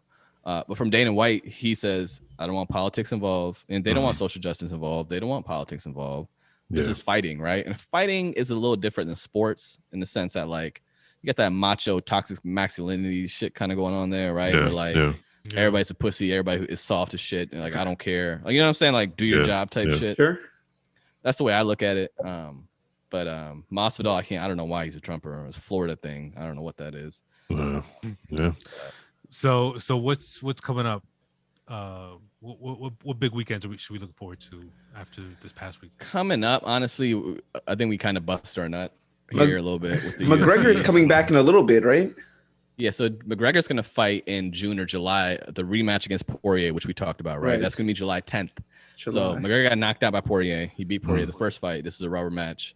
This is going to be the final match, and McGregor obviously has to win this fight. If he doesn't, he's kind of lost his luster. You know what I'm saying? Yeah. He also called out Usman, which I don't. He's clinging to anything right now. It's just and Usman would just destroy him, right? So we'll He get said he Covington called versus out Usman. Usman. He called out Usman talking about, why do you talk like me? You act like me. And then Yeah, somebody you made a took my punch. montage. You took my 1-2. Somebody made a montage, like a little back and forth. It's a little bit. He picks up a few, habits and lines from him. I think but- everybody has to an extent. But McGregor's just such an attention whore, man. Like he just always Yeah. has to insert. He's kind of like Floyd. Like, you know how Floyd does? Like somebody else wins a big boxing fight and he'll come out with an announcement that he's fighting a tiger in China in a cage or some shit for, you know what I'm saying? Like something stupid. So, yeah, we'll see. We got a McGregor fight in July. Hopefully, we get some more Adesanya. Hopefully, we get a John Jones fight. But we'll have more updates as some of these get finalized. I will say Anthony Joshua versus Tyson Fury. They're trying to debate where to have it, but I think July 24th Is a that the potential date? date. Oh, It's shit. potential in Saudi Arabia. Wow. 150 million site fee. offered by Saudi Arabia. So that that's oil a money, bro. possibility. That oil money. That oil money. Oh, So we'll see. Hopefully, get some more news on that. dope. All right, well, everybody, make sure to get your ESPN Plus subscriptions up. 'Cause Nah. fights coming up on the We ain't rise. paying Yeah, that yeah. pay-per-view. Get your third-party subscriptions up and links. All right. Illegal. All right. Well, if you're going to go that route, we got some theater for you guys coming up next because we got some shit on Hulu and FX. Theater's up. And we're actually gonna keep the drug theme going on in theaters. Zane's still watching Snowfall. I'm still catching up on The Wire. Zane, you've been talking a lot. You're gonna keep going. What's going on season 3 and 4 of Snowfall? So I'm caught up on Snowfall. I think the season 4 finale was maybe like last week. So I'm done with Snowfall. I watched the first 2 seasons last time we talked about it. I watched season 3 and 4. I will say I felt like Snowfall did take some steps forward, especially in season 4. There was a lot of consistent tension in the show with the characters and the plot lines and storylines. A lot of shows try to do this where just like every moment is like super tense and it can get out of hand. Like if anybody watched Power, like at one point it was like 8 motherfuckers double crossing each other like every scene. You're like, what the fuck is going on? That's when Breaking Bad did that shit too. It did, yeah. Breaking Bad was much better written though. Power just got really shitty. It got really shitty. Yeah, Power was really bad. And I didn't mind Power first couple seasons. I didn't either. I was locked in, man. Yeah, I agree. And then they got like, this is double agent. She's going with this person and this, and then just like it gets confusing. Like Abdullah said, Breaking Bad really became too action oriented, but the writing was so good that you're able to get away with it. You know what I'm saying? Yeah. So I feel like Snowfall, the writing was decent enough to kind of get away with this palpable tension that was happening in every scene. But some cons of it were just like kind of the concept of the suspension of disbelief, right? Anytime you watch something, you have to have a suspension of disbelief because there's going to be unbelievable, stupid shit that doesn't make sense, right? From a timing perspective, from a logical perspective. And a show has to be able to really, really like Batman, Dark Knight, right? Like so much outrageous, stupid shit happened in that movie, right? Where like Great this person movie. kidnapped that person and it was all planned by the Joker to be put in this, you know what I'm saying? But like you can get away with it if you have good acting, if you have good writing, if you can create that excitement. Snowfall, I feel like kind of got caught up in that formula of just, some of the shit didn't make sense to me. But overall, very entertaining show. It's not The Wire. It's not close to The Wire. It's not trying to be The Wire. But, so is it going in my queue? Is the real question. I would watch it. I would watch it. It's worth watching. But you know what I'm saying? In the same aspect that violence and drugs and crime is worth watching, right? And you have, I think Damson Idris does a pretty good job in his role. So I appreciate that. And I like some of the supporting characters. It's definitely worth watching. It's a good show overall. Let's see, season 5's coming up, and I have high hopes. So let's see what happens with that. So you still don't compare it to The Wire. So I'm nothing will ever. Yeah, right. So The Sopranos, The Wire, 1A, 1B. Well, 1A, 1B. Yep. Yeah. So speaking of which, The Wire, I breezed through season 2. There you go. I do want to say another round of applause. I've never and Zane is, I mean, he's been pressing me and other people have been pressing me for years about The Wire. And it's just one of those things that just kind of kept on hitting the back burner, taking the back seat.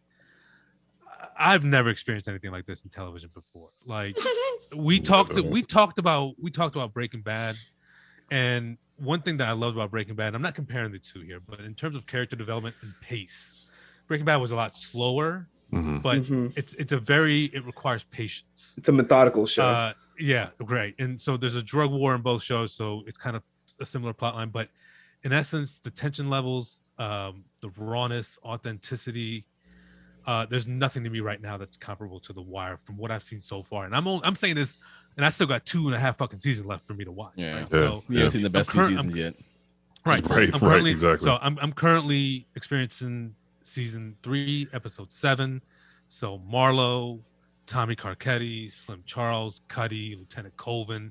These are the prime new guys. Bunny, show, right? Man. Yeah. So, but I want to do this in chronological order each week as I'm catching up because I love talking about it, and I know you guys love talking about it. Season 2, I want to say this first and foremost because I've heard that people have been complaining about season 2 because Correct. it veered away This from one right streets here. Yeah, over to the that's one of docks. them. And listen, I got a few thoughts on this. If to hell with anyone who says that, first of all, 'cause to me, you're dense and you're probably unqualified to talk about this show. And then you probably, and I hope that's you some have way to second talk about your son. I say this. I know. I say this, Neil, because I'm probably you probably don't. Looking at it overall, the entire landscape of the show, season 2, you should understand why it mattered. I'm and just why- impatient. Yeah, So, at the but end he here's- understood it, but in the beginning he's like, "Oh, what Right. is this gonna?" Season 2 to me was brilliant in the way David Simon was able to glue the show together using that. I think to me, this is how I see it. It was highly necessary for character development for one, right? Sure. You're seeing things like Daniels, right? He starts out in the evidence room, demoted to the evidence room, and then by the end of the show, he's earned his coveted major crimes unit, right? Right. That's a big development for a character. Facts. That's just an example, right?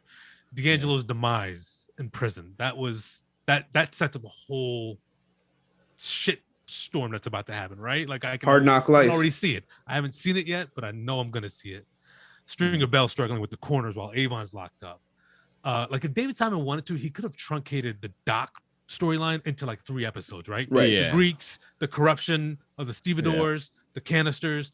That's boom, what I wham, bam, disliked. The wham, new bam, bam, bam. cast and characters. But here's the thing: he chose to make that side of the game, right? Your Frank Yeah. Sabacas, your Russians, your Greeks, the can smuggling. He made that the theme of the season, and then kind of illuminated because everyone's locked up anyways or dead, right? Stinkum's dead, Weeby's Yeah. gone, Avon's done. You know, the towers are being taken over.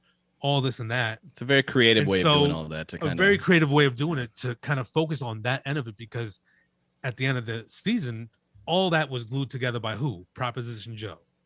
And Proposition Joe and the Greeks, in essence, what we saw the entire way through season 2 is now we're seeing their impact on what's going on the streets now with the east side and the west side combining corners and whatever that's gonna come out of that. I'm anxious to see, but for me, it was just also like just seeing how things developed from a technology perspective, right? Like just the way the storylines are created around, because even in the early 2000s, right, we weren't at the technology level threshold that we're at now, right? We're still going from payphones. We're going from pages. They're talking about payphones and burner phones. Right. Burner phones end up to coming cell out phones, too. and the burner phones came up, right? That's the new Burner thing. phones now. are Like, huge in that They were series. saying, Yeah. right? They're saying like the burner phones. They've been taught like they made a reference to burner phones being all over the street, like red tops, right? Like there's this one scene where the dude gets Marlo a phone. And he's like, "Here, take this phone." He's like, "We don't talk business on the phone." He's like, "No, you will text me." He's like, "Text?" Yes, you will type in a message. It's like, yeah, why are we talking about this phone shit? Even McNulty's partner on the boat was like, "Yeah, this text messaging thing. My kids do it all the time." Yeah. Outdated, but it's so good. It's so good. One of the funniest things that back in the day, someone was like, if they invented text messaging before the telephone, people would have been like, "Oh my gosh, I can hear somebody on the phone now." Yeah, now it's just like I don't want to hear your ass on the phone. Yeah, only hearing us on your podcast. Yeah, I liked Frank a lot. I was more sad about his. You death just than I like thought I saying was gonna be. Sabatka. You just dropping spoilers out here and shit. Sabaka. Yeah, at this point, fuck y'all, man. Watch this shit. If you haven't watched The Wire, you selfish piece of shit. And Abdullah's beating you to The Wire. Okay. That's you done messed up. Just Frank. Yeah. I can't wait for you to get your thoughts on season 3 because season 3 is like to me. Season 4 is amazing, but season 3 is just, to me is really so mad. well-rounded. Yeah, I'm so mad. I only caught 15 minutes of episode 8 and had to bounce. So. Oh yeah, we'll definitely catch up on season 3 next week. I'm probably going to be midway through season 4 by next week, but we'll keep it at season 3. So can't wait to talk about it. So we'll leave it there. Season 4. Stowaway. Who's been watching Stowaway? Bang bang. Let's go. Good movie, man. Good movie. Yeah? It's something I came across. So this is on Netflix. Just premiered, I believe, last Friday. I was in one of my group chats and somebody mentioned that they were like, into the movie, so saying it's good. So let me just check it out. This movie is it's starring Anna Kendrick as Zoe. So the movie's about 3 astronauts who they embark upon a 2-year mission to Mars, scientific mission. So starring Anna Kendrick. She plays like a woman named Zoe. She's like the doctor on board. Tony I feel like Collette. she always plays a Zoe, or is it just me? She was Zoe looks like in a House Zoe. of Cards. Yeah, I was just okay. gonna say Oh. that. Yeah. Typical Yeah. redhead name, like skinny redhead Joe. Kind of girl next door-ish kind of look, you know what I mean? Yeah, Like young, she like does. kind of not aging sort of thing. So Yes. she plays the doctor. The guy named Daniel Kim plays David. He's basically the scientist / researcher on the crew, and then Toni Collette, who is one of the most underrated actresses I ever. love Toni Collette. She's a beast. Yeah. Daniel Kim from Lost. My Yeah, guy. exactly. Yeah. Yeah, Toni Yeah. Collette plays Commander Barrett, Barrett or Barnett, one of the two. And this is actually her last mission, so she's trying to get everything right. She's got all the experience. They take off. They're probably about 12 hours into flight. And it shows them walking around the ship, kind of getting their bearings and acclimated.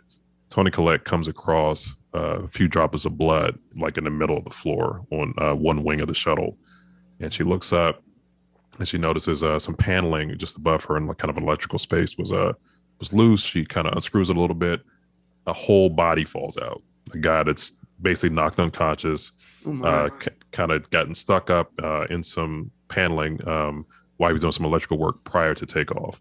Holy shit. So they're like, what the fuck? So they get him like on a gurney, and he comes to, and they're like, well, can you tell me what happened? He has like a concussion. He can't remember a whole lot of it. It sounds like he was doing some pre-takeoff type of work, and he's a shuttle engineer, basically doing some pre-takeoff work, and we don't know exactly how he got stowed away. So the rest of the movie is spent determining how do we manage with the resources only intended for 3 people with somebody else on board. Oh wow. And he's like, I got to get back. Like he's taking care of his sister. He and his sister basically live together. His parents didn't make it through an apartment fire, basically. So he's like, I'm her guardian. Like, I need to get back. And Toni Collette's like, we can't fucking go back. Like, we don't have enough fuel to just make a U-turn on our way to space, on our way to Mars. Wow. So, spoiler free. I'm not going to tell you what happens, obviously, but very, very emotionally heavy movie. Seeing this crew basically deal with all these decisions they have to make around, this extra person that's on board. That's not a trained astronaut. I mean, he's working on his, some kind of, research. Basically, he's working as a master's in something related to space travel, but he doesn't have the experience that they do. And everybody has a very specific task to do, and they have, again, the resources were only meant for those 3 people. And actually, they said the shuttle was really only meant for 2 people, but they decided to bring along 3 just for the purpose of the mission. But again, it's a 2-year mission, and imagine you take off and somebody else is on the shuttle, like right when you take off. So I don't like that realism, though. As someone who deals with space engineering shit, you would never. you absolutely need to watch it. When you budget for it's only ideal for 2 people, you send a 3rd person up there willingly. Like, that's anti-conservatism bullshit that we do not do. We have like 7 redundancies in all of our systems. It's What is cool, the deal man. with spaceships? Can't they just make a bigger gas tank? And they got all the way down to like, we could only take a certain, poundage of personal effects. Right. You just can't bring anything along with you. So it was cool, man. It's a like a hair under 2 hours. Yeah. I couldn't Hour turn away from it. 56. Yeah, I Wow. could not turn away from it. It was really good. The ratings are kind of mixed. I was going to say the ratings on IMDb is 5.6. 5.6. Yeah, it's 75% on Rotten Tomatoes. See, Where when did I you watch first saw this? it, it was lower on Rotten Tomatoes. So it looks like Okay. the scores crept up a little Rising. bit. So that's good. That's good. But it's riveting, man. It'll keep you on the edge of your seat the whole time. All right. I'll have to turn this on. Where did you watch this? Netflix. Stowaway on Netflix. Yeah. Gotcha. Saturday was a number 2 streaming title in the US. So Gotcha. people are definitely tuning Okay. in. So check it out. One other blockbuster movie that's out right now.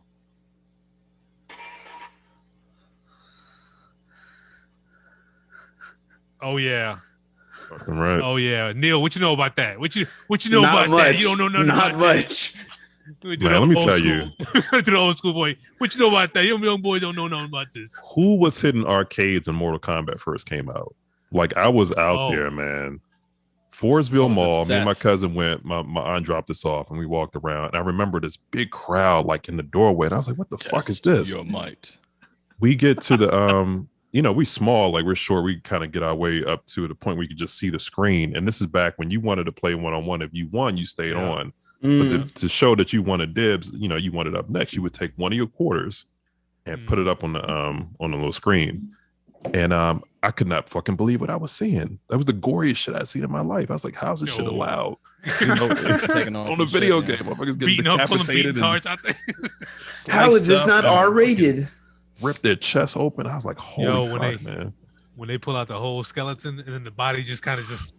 That's the newer one, right? That's the. I don't know. Back in the day, we had it on. Was it Sega? I played on Sega. It was on Genesis, yeah. For the home consoles on Sega, and I had Super Nintendo, which they went non-gore, so there was no blood on Super Nintendo. Yeah, people like did little cheats and shit, but it was you hit somebody and fucking sweat comes out. Like it wasn't like what it was supposed to be. Yeah, I've been playing it on. I played it on PS3. I have PlayStation Now, where it's like a subscription. You get a bunch of old games, and so. Mortal Kombat's on there.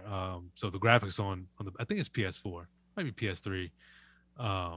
Sonya Blade and some of these other female fighters, man. No, they be stacked. Right. Yeah, I'm like, why can't? Oh my god. Sir. I'm like, oh my god. Katana and oh my god. You ever see the video with Marshawn Lynch and Conan O'Brien playing the new Mortal Kombat when it came out on PlayStation? No, I haven't seen that. My god. Yes. Gronkowski and Lynch. Oh my god. So Lynch and Conan, yeah. So Lynch and Conan. Because anytime the fatalities would hit, Marshawn Lynch would go crazy. Oh shit! Like, he would go crazy. His reaction on that jump was wild. It was. You definitely got to watch it. It was good. Yeah. So Mortal Kombat's out. Who's seen it? I watched it. I haven't seen it. You watched it? Not Did you like it? So I heard mixed reactions.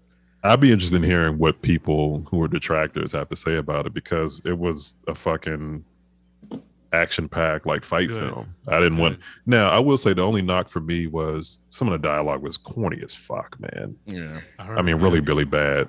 Kano is a really, I don't know why they decided to write him like they did as far as a character. So his lines, and there's another character, I'm drawing a blank on the name.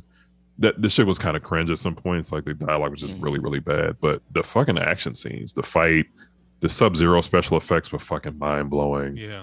The story revolves around Sub-Zero, right? Yeah, he's the main. He's the main antagonist. Yeah, gotcha. Yeah. So I mean, people wanted a quote unquote traditional tournament because that's what seemed to be hinted at in the first trailers.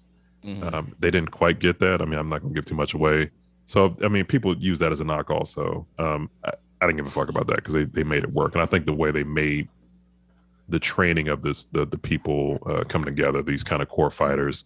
Jax and Sonya and them, and then Liu Kang. I thought it was well done. So I thought it was dope, man. I really enjoyed it. I mean, they clearly set it up for sequels, huh? It's a sequel, right? They clearly set up for sequels. Yeah. It is definitely. I think the movie should be judged with how it sets up the sequel too. Like you were saying, they do have the tournament style next one, and you kind of have that built up character development in there, and you're basically able to add on to what happened in the first one. I think it can make it look a little better, but I haven't seen it yet, so I'm curious to see what my. That was cool, man. It was cool. I mean, people. It obviously would have been even better in the theater, but they nailed it to me. I heard they're looking for Johnny Cage for part 2. Like they're looking at like big name. I feel like Ryan Reynolds, if he was younger, would have been a good Johnny Cage, but he maybe is too. I can see that. Perfect for that role. I like that. Yeah, I can see that.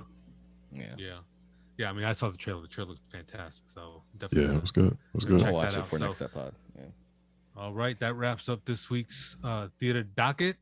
We're gonna wrap this thing up with I think there's one dumbass that we're gonna talk about here in theater. Hey, what is going on here? I already know, Jamal, you pulled this one out. Which one do you want to talk about? This is the guy who complained about Disney World's wokeness.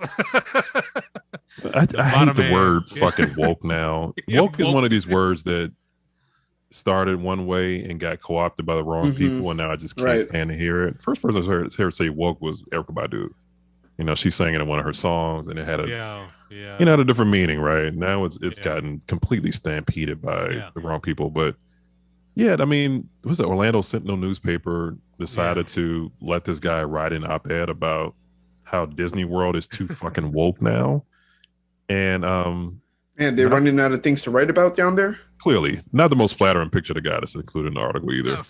A freelance op-ed. Yeah. In the Sentinel about the wokeness of Disney World. Go ahead.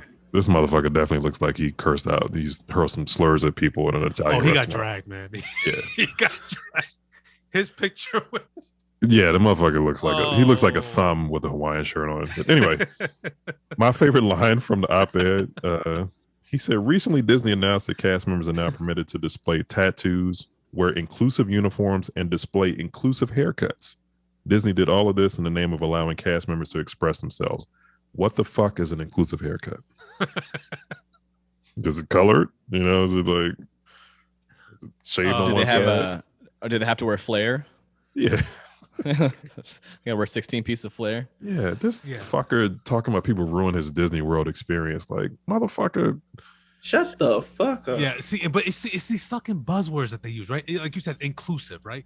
It's Yeah. it's that buzzword on the Mhm. right that just keeps floating around. But he was careful to inclusive. say, like, you can do it in your own time. Just don't Yeah, don't ruin my right, experience and right. bring it to work. Like, fuck It- you. It fucking fuck. bugs them. Anything that pertains or that reflects, equality or being inclusive, Yeah. social justice, and like you said, yeah, just completely distorting the word woke from what it was.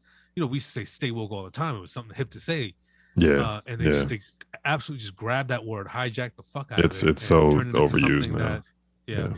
yeah. So fuck you, Nevada man who went to Disney World. I mean, fuck. It's just yeah. He'll be I on wanted Fox to- News next week. I wanted to randomly throw one more person in detention, the hip hop Grim Reaper, who took X Mhm. from us a few weeks ago, Black Rob last week. Shock G, man. Shock G Oh yeah. was heartbreaking as well. Yep. Yep. Just what it's out of left field, right? I mean, we never talked about Shock G. We Yeah. wouldn't talk about his music as much, but we admired it. We recognized it. His voice, his style, Mhm. Digital Underground, like just that phase, right? That early 90s Yeah. phase. We knew it. We grew up listening to it. He had a really great take on the whole Pac and Big beef in one of those documentaries, just kind of breaking it down from a music perspective. Yeah. So shout out Shock G. One of the Bay Area OGs, yeah. up there with like Short Yeah. Dog, Fonzarelli, like one of those Yeah. those guys who was extremely talented. He's a true musician too. And confused the fuck out of all us old heads when we thought Humpty was a different character than actually than Shock G himself. Yeah, but right. yeah, behind the scenes on a lot of stuff too. Just really, really dope dude. So yeah, it just sucks, man. Back to Sucks, your man. point from what last week has been a rough run for the old heads, man. Baby We've rough, lost man. some Definitely rough. pioneers. At this point, I could just pray, please save the Wu-Tang members, man. I need Oh all god, I don't even want to think 9. about that. I need all 9, man. Yeah. Please, God. Yeah. That's all I'm asking. So Sure. take it easy on us, at least for the rest of the year.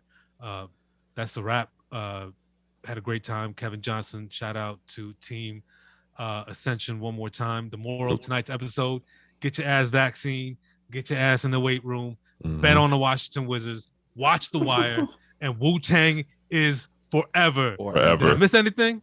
One of those Nope. things is not like the others. We do not take personal income losses for betting on the Wizards. Yeah. That's it for us. Jamal, Zane, Neil. I'm Abdullah. You guys have a glorious rest of your week. PTP out.